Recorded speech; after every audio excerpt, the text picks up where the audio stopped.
Tila marami ang nag-react sa naging artikulo ng isang kilalang showbiz news portal online tungkol sa naging payag umano ni Bossing Big sa totoong estado na nag-iisang anak na dalaga ni Aga at Charlene Gonzalez Mulak na si Atasha sa trabaho nito bilang co-host sa Eat Bulaga. Ang nasabing artikulo ay nagpayag na pinarangkan na di umano ng pamunuan ng TVJ Productions na siya ring may hawak ng kasalukuyang franchise ng Eat Bulaga, sina Aga at Charlene, na wala na umanong may mangyayari na ma-renewal ng contract kay Atasha Mulak sa nasabing non-time show na nagtapos na noon pang March 13. Sinabi pa dito na nangyari ang usapan sa kampo ng TVJ at ng mga Mulak noon pang huling buwan ng Pebrero, kung saan matatapos na ang kontrata ng dalaga sa darating na March 13 ng susunod na buwan. Kinumpirma mismo ito ng isa sa mga staff ng TVJ Productions na present din sa nasabing pag-uusap ng pamunuan ng nasabing noontime show at ng pamilya ni Atasha kasama sina Aga at Charlene Gonzalez Mulak.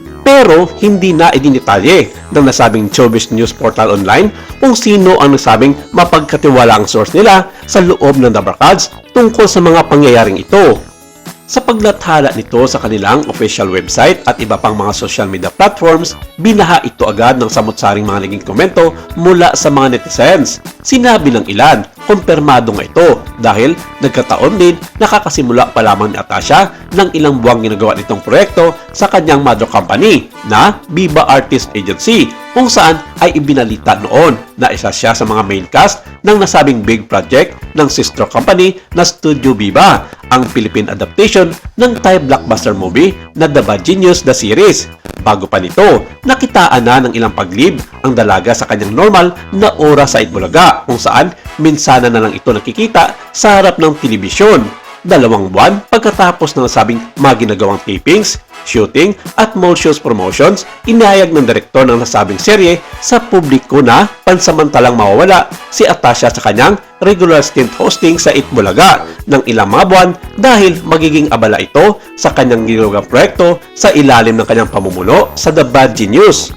Hindi na raw kakayanin pa ng dalaga na ilagari ang kanyang schedule sa 2 trabaho, kaya minabuti na lamang nito na pagtuunan ng pansin at i-priority ang kanyang trabaho sa nasabing serye. Sa madaling salita, conflict of schedule sa dalaga ang tunay na dahilan ng kanyang pagbisan sa Eat Bulaga. Ito ang dahilan para magbigay ng mga ikinaininisang mga bagay sa mga The Barkads dahil walang may inilalabas na mga official statement ang pamunuan ng TVJ tungkol sa isyong ito, at maging ang kanilang mother station na TV5 ay wala ding ibinagi na ulat tungkol dito. Kaya hanggang sa ngayon, patuloy ang pamumukpok ng ilang mga netizens sa lahat ng social media accounts ng Eat Bulaga at hiniling ng mga ito na bigyan linaw ang estado ng kanilang iniidolo sa kanilang noontime show. Kahit man lang raw ang pagbisita ng dalaga sa kanilang studio ay dapat gawin ng pamunuan para ipagpatibay ang kiniklaim ng ilan na mananatiling The Barkads si Atasha pagkatapos ng kanyang mga commitment outside of Eat Bulaga.